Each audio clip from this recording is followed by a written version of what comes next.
ñu ngi leen di nuyu di leen jaajëfal yéen ñuy suivre chaîne bi di Xalaat TV ñu leen di dalalaat ci seen jàngatu bés bi. tey dañuy ñëw comme ni leen ko diggee woon ci deuxième partie bi ñu jagleel le candidat Bassirou Diomaye Faye bi yoon ñuy wax ci loo xam ne boo demee xët bu njëkk li ñu coalition Diomaye président dégtal tuddewuñ ko sax programme waaye projet lañ ko dippee maanaam projet bi ngeen yàgg a dégg ñu naan Pastef projet la du jëmmoo wala melokaan. ñu bari di poser way question naan projet boobee lu mu doon koo wax mu naan le projet suba ak ngoon guddeeg bëccëg projet boobu nag la Bassirou Diomaye Faye di leeral ci programme am biñ fas yéene doxalee Sénégal gannaaw bu leen Sénégalais yi wóoloo. lu ëpp 1400 junneeg ñeenti téeméeri expert maanaam ñu seen xam-xam màcc ci ay bànqaas yu wute moo xam ci wàllum yoon wàllum koom-koom njàng meeg njàngale mi wér-gi-yaram wàllu kaaraange ba ci xarala US yi. ñoo ñoo boole seeni xalaat contribuer ci bile liggéey nga xam ni toll na ci 83 pages juróom-ñetti fukki xët yu tegal ñett ngir lan Sénégal bu moom boppam tegu ci yoonu njub boole ci am naataange.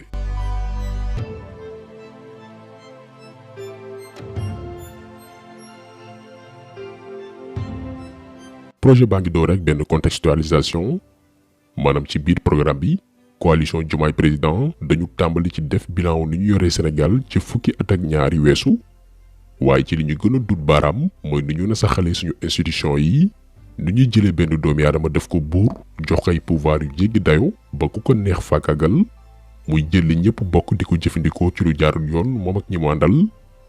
waaye surtout ni ñuy foye suñu administration maanaam bërëbu liggéeykaay yi tënku ci état ni ñu koy politiser muy mbiru ku mu am nday ku mu amul nday. coalition Diomaye président ne lii la ñu njëkk a saafara d'abord waaye ci naka bi ci njëkk mooy wàññi doole président bi ba dootul sañati def lu ko neex même bu demee ba def lu ñu mën a dippe un manquement grave maanaam jéggi li ko warloog askanam ci tayeef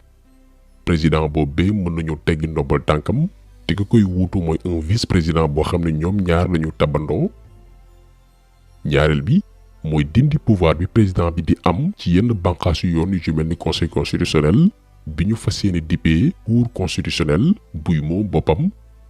fexe itam ba procureur yi dootuñ tënku di ci ministère de la justice bu leen di defloo ak a waxloo. ñetteel bi muy taxawalu ñu naan juge des libertés de la détention loolu li ko tax jóg mooy bu fekkee daam ku ñu bëgg a tëj alors que tëj boobee mën naa ñàkk kooku yi représenté wul benn danger pour Sénégal. te itam buñ ko bàyyi du rëcc du génn réew yi juge des libertés boobee dafay sàkku ñu bàyyi ko placé ko sous contrôle judiciaire su ko defee ñu féexal kaso yi wàññi longue détention provisoire yi. ñi nga xam ni nag mënuñu leen ñàkk bañ a tëj kaso état du leen bàyyi ñu tëdd ka yeewu ci biir prison yi ñii dañuy am possibilité liggéey ñi amul métier ñu former leen ci biir kaso yi ba bu ñu génn ñu am qualification professionnelle ku leen di permettre ñu jëriñoo seen xam-xam ci biti. donc yi mooy yenn ci ay réformes yi gën am solo yoo xam ne coalition Diomaye président fas na ko jëmal ci bu ñu leen falee maanaam lu bari ci li Sénégalais di jàmbat ci doxalinu yoon dafay jeex. liy jeex Sénégal tamit mooy ab autorité luubal suñu xaalis ñu jàpp ko loxo ci poche à travers ay rapport d'enquête président bi jël dossier bi dëgg ci tànkam milliards yi ñu sàcc nax saa yi coalition Diomaye président ne lii itam dafay dakk. niñ koy dakkalee mooy dañu tëggaat bànqaas yu mel ne OFNAC nga xam ne ñooy xeex wàllum gerek yu ni mel OFNAC boobilee dootul tënkuuti ci président de la république nekkatul ni président bi mooy nommé ña fay toog déedéet dañuy def appel à candidature maanaam bépp sénégalais bu remplir les critères am les compétences kaay déposer ce dossier ngir jiite wala doon membre OFNAC ngir duñu toppal sàcc yeeg ñiy jëfandikoo wàllum ger.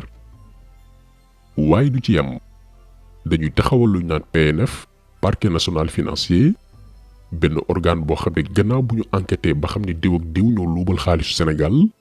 PNF boobu noonu moo leen di topp ci yoon ngir ñu goqi maanaam fay lu ñu ameel Sénégalais yi mais ba tey pareeguñu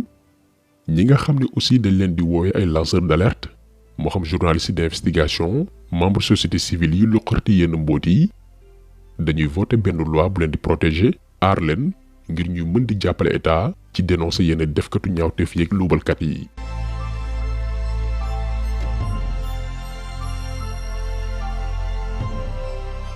gannaaw bu ñu taxawalee fondement yi ba noppi muy xeex ger fexe ba lépp luy moomile réew mi di jaar fi mu war a jaar rax ci dolli sénégalais yépp yam fa mbaxana doonee benn coalition Diomaye président ne ci noonee nag la ñu suqalee koom-koom bi ca beneen wet créé lu ñu naan une économie endogène. économie endogène mooy lan ci buñ ko doon tekk ci kàllaama gu woyof mooy fexe ba koom-koomu Sénégal li koy téye du bàyyi ko bitim réew waaye bërëbu liggéeyukaay yu waa doomi réew mi moom ñoo koy porté moo xam entrepreneur yu mag yi te ñu ràññee leen ba noppi waaye surtout ñi tàmbalee entreprendre te soxla ku leen jàppale. jàppale boobee nuñ koy doxalee bi ci njëkk mooy bànqaas yi nga xam ne état da ko créé ba noppi ngir nee na financer porteur de projet yi ñu mën ci lim BN2 FONSIS FONGIP ak DER ñu boole leen ñoom ñëpp mu doon benn kuréel bu ñuy dippee banque publique d'investissement du Sénégal. banque boobu non seulement dafay intervenir fii ci Sénégal di gunge ñi am projet waaye itam dañ ciy ubbi yu baree bari ci diaspora bi muy ay filiale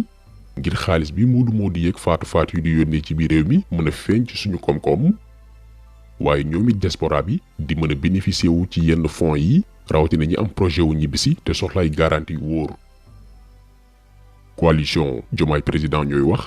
te daañu amal également benn réforme monétaire ngir suñu réew am xaalisu boppam jëmi jamono waaye nañu yeggee foofu dafa am li koy jiitu d'abord maanaam processus la muy fexe ba sénégalais bu ne gis boppam ci réew yi wàññi itam suñuy bor fexe aussi ba jotaat suñu alal gi nelaw bitim réew. bu ñu jëlee biir réew mi maanaam lu ñuy def ba sénégalais bi gis boppam ci dëkk bi moo xam domaine bu mu mënti yëngu mooy fexe ba ñu nekk dans le secteur informel maanaam ñiy liggéey te tënkuwuñu ci état moo xam menuisier bi bois wala métallique mécanicien bi tailleur bi kiy liggéey wàllum tapisserie maçon ak bépp liggéey bu tënku ci bâtiment artisan bi commerçant bi ba ci prestataire de service bi dañuy fexe ba ñu formaliser leen maanaam yow liggéeykat bi nga xam ne entreprise nga yor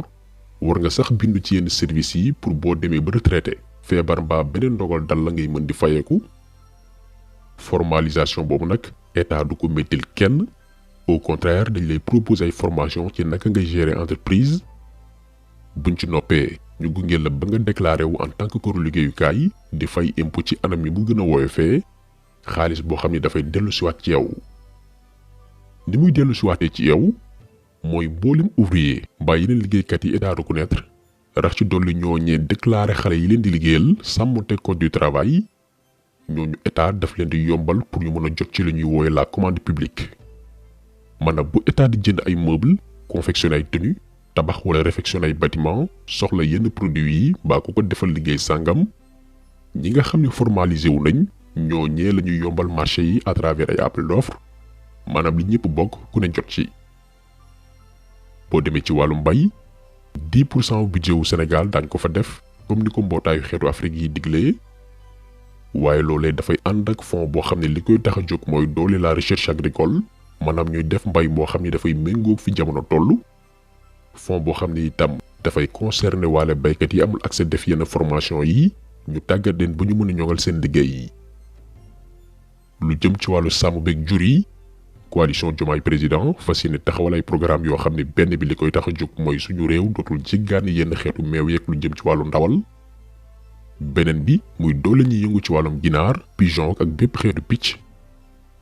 loolee lépp nag ñu boole kook aar bépp bërëb boo xam ne dañ fay pratiquer mbay di fa denc ay jur wala di fa sàmm ngir benn sàmba booy bañ faa def naka sulu noonu.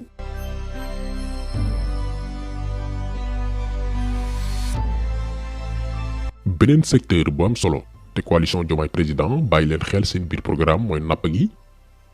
ñuy garantir bépp acteuru pêche que bu ñu faloo daañu dakkal bépp accord maanaam licence de pêche yi daal di koy càmbar buñ ci noppee dolli surveillance géej gi ngir benn bateau étranger du fi duggati di def na ko sulu noonu waaye daañu taxawal itam benn plan ngir bépp bërëb buñ daan nappee te tey amatul jën ñu mën koo delloowaat na mu meloon nappkat yi gis ci seen bopp.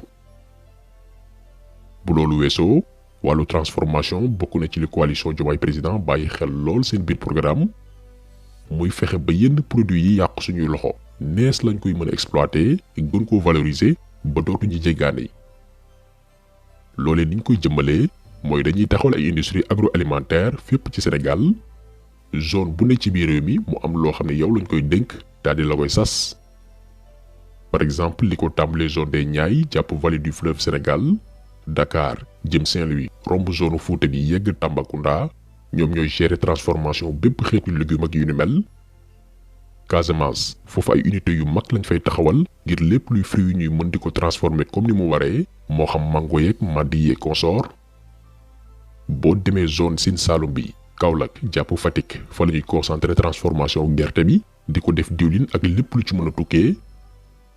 nga jël zone Ferlo bi Matam jàpp Njàmbur jëm kaw ñoom la ñuy dénk lépp luy transformation liy bàyyi ko ci jur gi.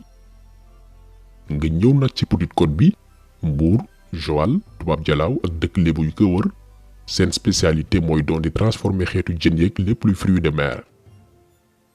maanaam li muy tekki mooy dañuy permettre yeneen région yi mën a dundaat selon ku nekk li la yàlla may moo xam ci suuf seek wàllu géej gi.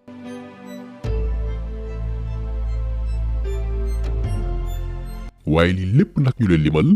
coalition Diomaye président ne dafay gën a amati solo ci bu ñu créer un capital humain maanaam dundin ak doomi aadama yu xarañ ci seen domaine. ñu ne kon dañuy miser ci wàllu formation tàggat waa doomi réew mi fexe ba léegi lépp lu ñuy jàngaleeti dafay méngoog li Sénégal soxla ci wàllum koom ak li bërëbu liggéeyukaay yi teewoo. fi ñuy dooree formation boobu nag mooy école primaire maanaam tout tànk yi ndax garab ca ba muy tooy lañ koy jubbanti. ñu teel a ubbi xelu xale yi ci langue internationale bi di anglais waaye aussi teel na miinal xarala yu yees yi. beneen réforme bi ñuy amal ci njàng meek njàngale mi mooy dugal suñu làkk yi ci biir école yi ngir yombal xale yi seen déggin par rapport ak yenn matières yi. waaye également intégrer daara yi ci biir système éducatif bi ànd ceeg mboolem sëriñu daara yi école coranique yi. ba ci sëriñu daara yi état reconnaîtrul parce que amuñu diplôme mu jàngalekat. daañu taxawal ay école de formation yu leen di yombal yooyee li jaasa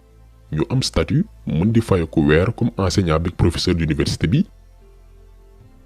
ci biir système éducatif bi itam mu am xale yu suñu borom nattoo laago te malheureusement ñu ci bari seeni waajur amuñu moyen wu yóbbu leen ci yenn école yi. ci noonee coalition Diomaye président ne daañu tabax ay institut ci mboolem gox yi kuy teewoo ngir xale yépp mën am les mêmes chances ngir tekki dimbali seeni waajur. bu ñu jógee foofu ñëw ci njàng mu kawe mi coalition Diomaye président ne daañu jëmal ay plan yuy dem ba juróom jàpp fukki at jagleel ko université publique yi orienté formation bi ci secteur yi Sénégal soxla jamono ji muy mbay sàmm napp ak wàllum industrie waaye itam ci xarala yu yees yi ak wàllum entrepreneuriat. maanaam fexe ba jeune bi wala bokk ñu ci bari buñ leen tàggatee ba pare ci ñoom ñooy créer emploi au lieu que ñuy dem di wuti liggéey. ndax durant formation am étudiant bi du yem rek ci théorie ak toog ci amphithéâtre yi waaye dafay découvrir en même temps le monde des entreprises selon domaine bi mu bëgg spécialisé wu ba bu noppee dafay am qualification maanaam mën li muy def.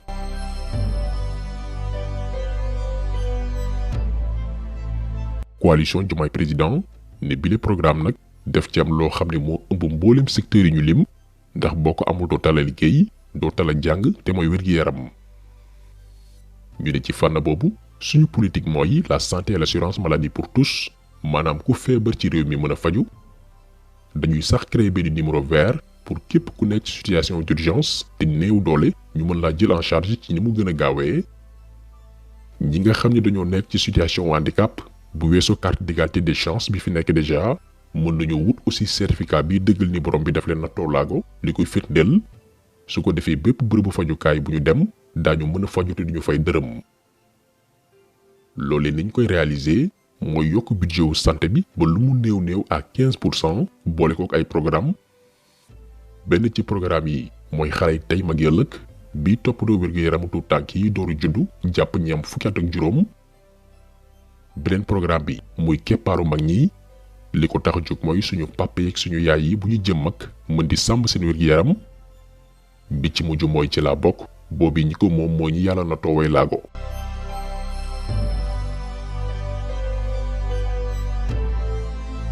coalition Diomaye président ba tey gannaaw ba ñu gisee ni fu ñàkk amee bu weesoo tuut tànk yi jigéen ñi ci gën a sonn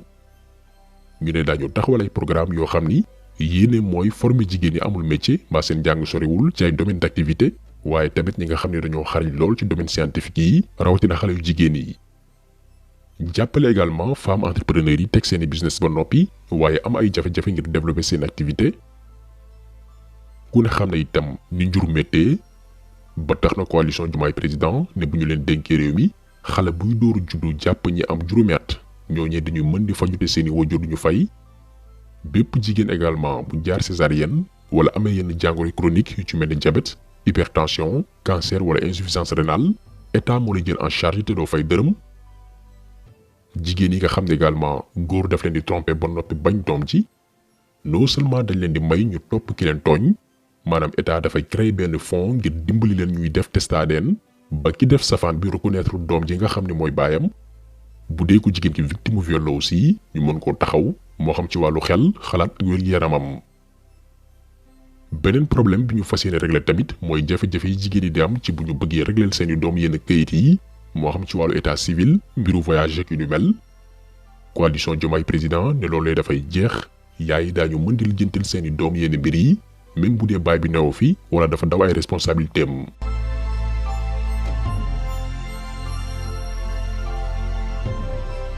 wàllu dëkkuwaay également coalition Diomaye président ne bokk na ci mbir yi leen yitteel lool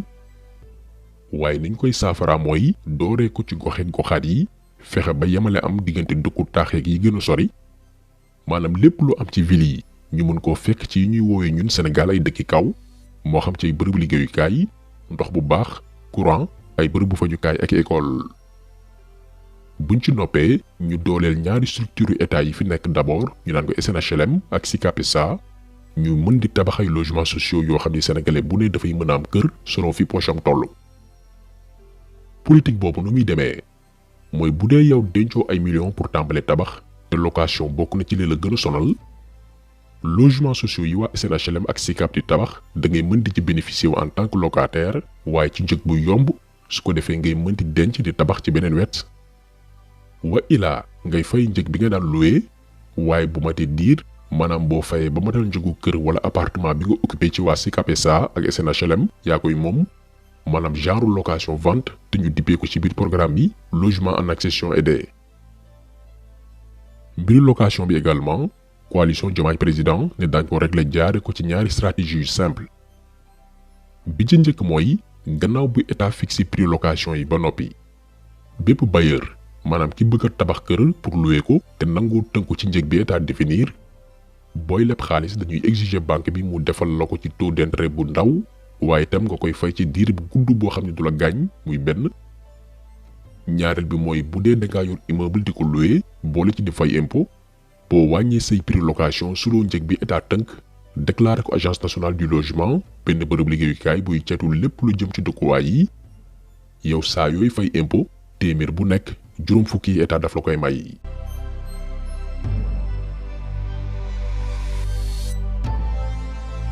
ku wax dëkkuwaay wax tamit wàllum sécurité muy kaaraange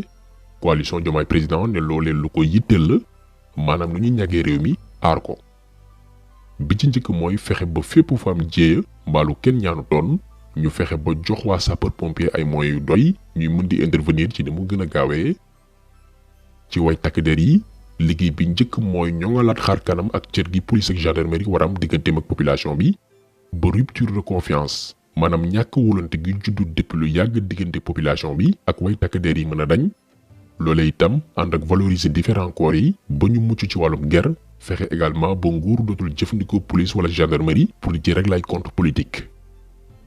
coalition Diomaye président ñooy wax ne daañu créer une autorité autonome maanaam bànqaas buy moom boppam boo xam ne dafay def ay enquête ci fitnaal rey ñuy nemmeeku ci yenn manifestation yi ak cas de corruption yi moo xam bu mun a doon ci policier ak gendarme yi. ngir kaaraange askan wi nag daañu doole li ñuy woy sécurité de proximité maanaam gox bu nekk ñu yokk commissariat ak brigade d'arrondissement yi. service de renseignement yi également ñu doole leen jox leen ay jumtukaay ñeel xarala yu yees yi moo xam ay drone surveillance jaare ko ci satellite ak technologie yu mucc ayib ñuy permettre ñu mën a ñàkk réew mi rawatina les frontières par rapport ak bépp danger bu mun a doon. situation soldats sénégalais yi nag maanaam les militaires lu ñuy xoolaat la itam bu weesoo salaire yi ñu fas yéene yokk ak pension anciens combattants yi képp kuy blessé de guerre wala ndogal dab la ci sa biir liggéey état dafay wëy di la toppatoo. daañu dooleel tamit agence bi ceytu réinsertion militaire yi ñu naan ko ARSM ak fondation gi ëmb soldats yi jëlee gaañu gaañu ci seen liggéey ngir mën leen orienter ci yeneen métier waaye surtout encourager bërëb liggéeyukaay ñu leen di recruter di leen jël.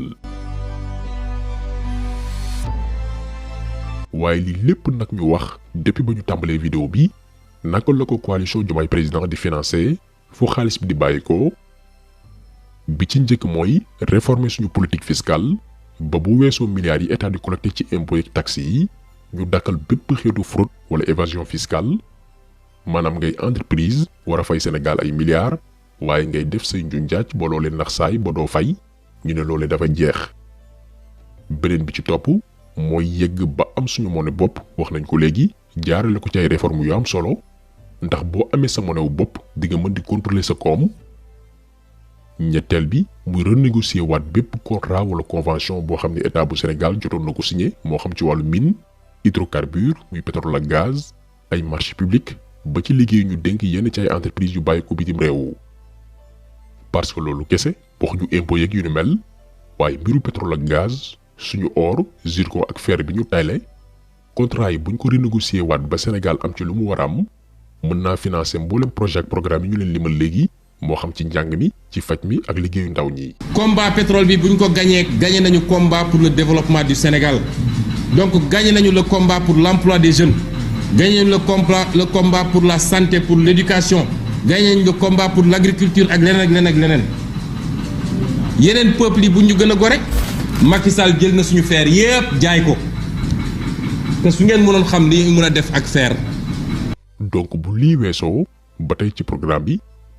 ñu wàññi li ñuy woowee dépenses publiques maanaam xaalis bi état di génnee muy ay milliards pour lu jëm ci wàllu fonctionnement kese alors que buñ ko rationaliser woon koppar googee ñu yaxanal ko mën naa financer projet ak programme yu bari. xaalis bi ñu leb ci bitim réew tamit dañ koy wàññi sukkandiku ci doole diaspora bi loolee ci naka dañuy créer benn fonds dippee ko patriotisme économique ak beneen fonds de retraite boo xam ne ki nekk bitim réew da ciy contribuer ngir waajal bu demee ba mënatul liggéey état di ko fay. léegi contribution boobu diaspora bi di def te muy dellu si waat ci ñoom dafay nekkaale ay fonds milliards pour financer itam yenn projet état yi. donc ci tënk lii mooy le projet Diomaye président donte mënuñoo dajal lépp ndax ëpp na 80 pages waaye taxaw na ci axe yi gën a am solo te ñu jàpp ni bu ko réew dajalee mën na prétendre ci li nga xam ne mooy développement. muy ku jàngam liggéey ku feebar mën a faju ku ne ci jafe-jafe état taxawu la ku bëgg itam dëkkuwaay mën ko am ci njëg mu yomb. kon taxaw seetlu bi tey loolu ñi leen gërëm di leen jaajëfal di leen di daje incha allah beneen yoon ci beneen jàngat jaa ngeen jëf.